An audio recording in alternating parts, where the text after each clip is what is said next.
Hi guys, welcome again back. This video is a little bit different. I'm actually just walking to the Nelson Animal Hospital, which was the clinic I once owned. My dog Lewis ended up with an emergency this morning, so I'm just going to go in, show you exactly what happened, and I think as well perhaps give you some tips for things that you need to be watching more with your own dog and what you can do if anything like this ever does happen to your dog.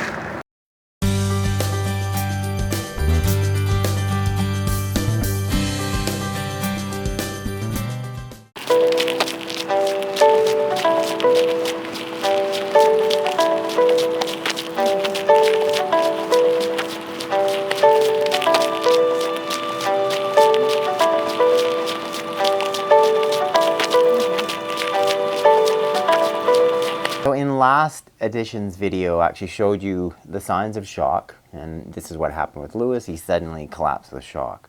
And I'm going to show you just a little section scene where I took him into the veterinary clinic, and so you'll see him in the cage. What we did is we immediately hooked him up to IV fluids, I put him on lactated ringers, and then we performed a number of different diagnostic tests to determine what the cause was. Here I am at the clinic.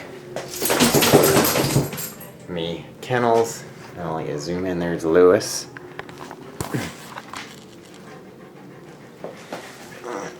There's Lewis on his IV, feeling far better, about to get busted out. It's one of the very first things I went ahead and did while at the clinic, Nelson Animal Hospital, is we took a blood sample from Lewis to determine, what was the underlying cause. I was really suspicious of some type of bleeding tumor. But I'll show you the blood tests here. Fortunately, they came back pretty good. So you can see them here, two different sections here. So on the first page here, this is his red blood cell parameters. So this is looking at his red blood cells, his white blood cells.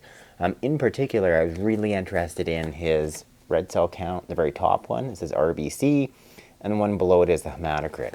So essentially what I wanted to see is he bleeding internally? And if so, is he anemic? Does he have an especially low red blood cell count? Fortunately, both of these indicators, you can see the two top lines, are within the normal range, meaning that he wasn't anemic. And typically, if we've got a dog who suddenly collapsed, and they're collapsed because they're bleeding pretty quickly or rapidly internally, by the time we go ahead and do the blood sample, we're going to see a quite low red cell count. And when my last dog, Hoochie, died, that's one of the first things I did. I did the blood sample on him, and that's what he had. He had especially low red cell count. The next thing I did in terms of what else is going on is we did a chemistry panel. And on it, so what we're doing is we're checking kidney function, liver function, etc. But on it in particular, he had 3 elevated enzymes. I'll show you them here. You can see there sort of see them in the picture. See the 3 things showing up in red? One is ALT, or alanine transferase. The other one is ALP, or alkaline phosphatase. And the last one is GGT. All 3 of those are specific liver enzymes. They're a measure of liver function. So based on that, looking at his red and white cell parameters, looking at just the elevated liver enzymes, based on that, I came to the conclusion that most likely he'd gone out and consumed something. Lewis has been getting into the compost again. I actually saw him having a mushroom hanging out of his mouth.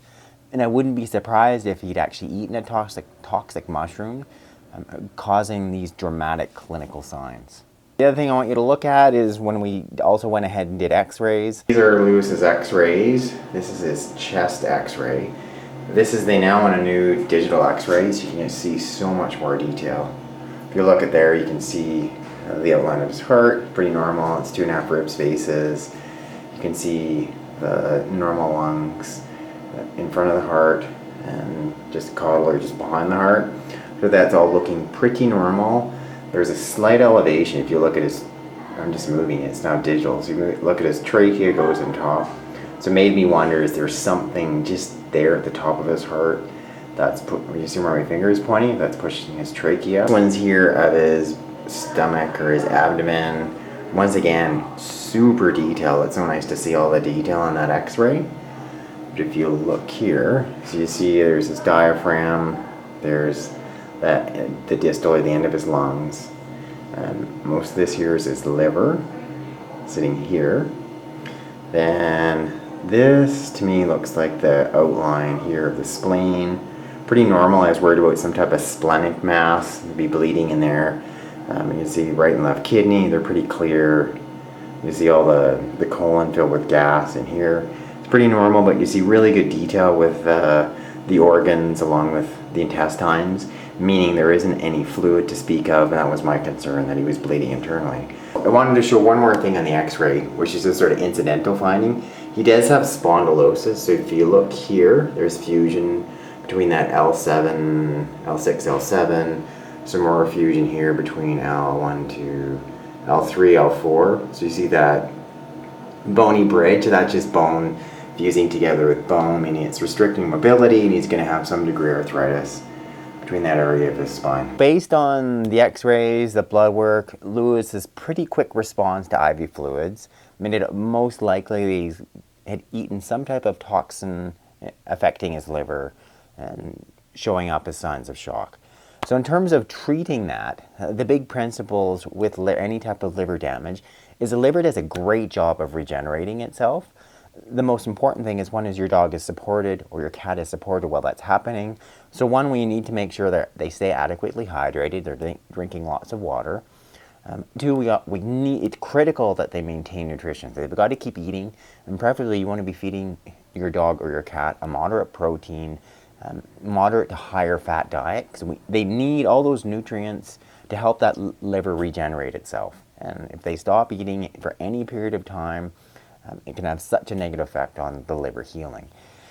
And then lastly, there's two specific natural remedies. So Lewis has been drinking lots, eating whatever I offer him. Primarily I've been making him some home food. So I've just cooked up hamburger, I've been cooked up chicken, a little bit of rice, some vegetables, and I've mixed in my supplement, which he really enjoys, the home cooked food. Secondly, too, those are a couple of really good things as far as providing key nutrients to help him heal. And so then lastly, a couple of specific remedies that I've been using. So this one here, and I've talked about it in the past for any type of liver disease, it's milk thistle.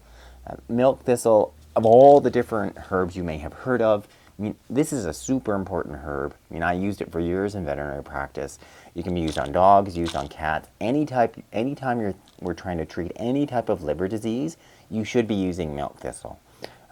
The herb itself does a wonderful job of, one, helping stop further liver damage, then help support liver regeneration, because the liver does such a good job of healing itself, but this plant itself is such a good job about helping the liver in particular. We're looking at a milk thistle dose of 100 milligrams per 10 pounds of body weight twice daily.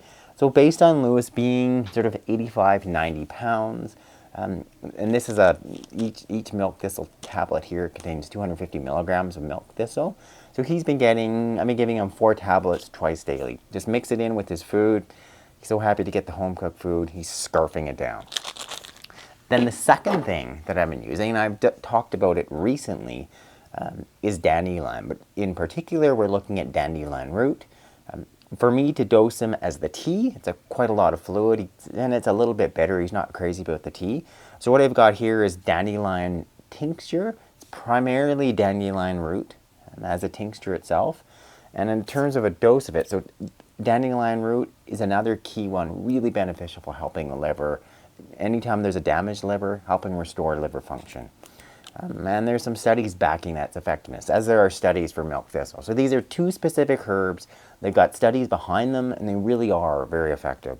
So in terms of looking at the tincture, I'm dosing him at about 2 mils. So if you look at this tincture vial here, whoops, I don't want it too much dripping on their carpet. So it's filled up right to about there. So that's 1 mil. So he's getting 2 of those twice daily. It's been about a week. Lewis is doing great. He just went out for a short run with me yesterday. I mean, it was about 3 or 4 miles. He's a little bit slower, but he's zooming along just fine. His energy is almost back to normal. He's really responded really well, in particular to this home food, the dandelion root tincture, the milk thistle. Lewis is doing so well, in fact, that he's now got a buddy along.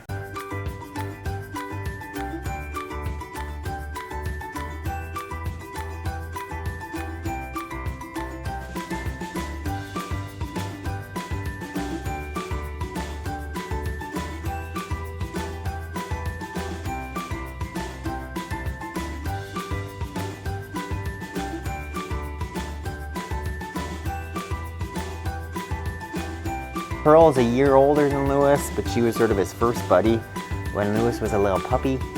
The first dog you get to hang around with Pearl. And now, Lewis is 13, Pearl is 14, and they're still buddies. So it's pretty impressive, and they still really like each other.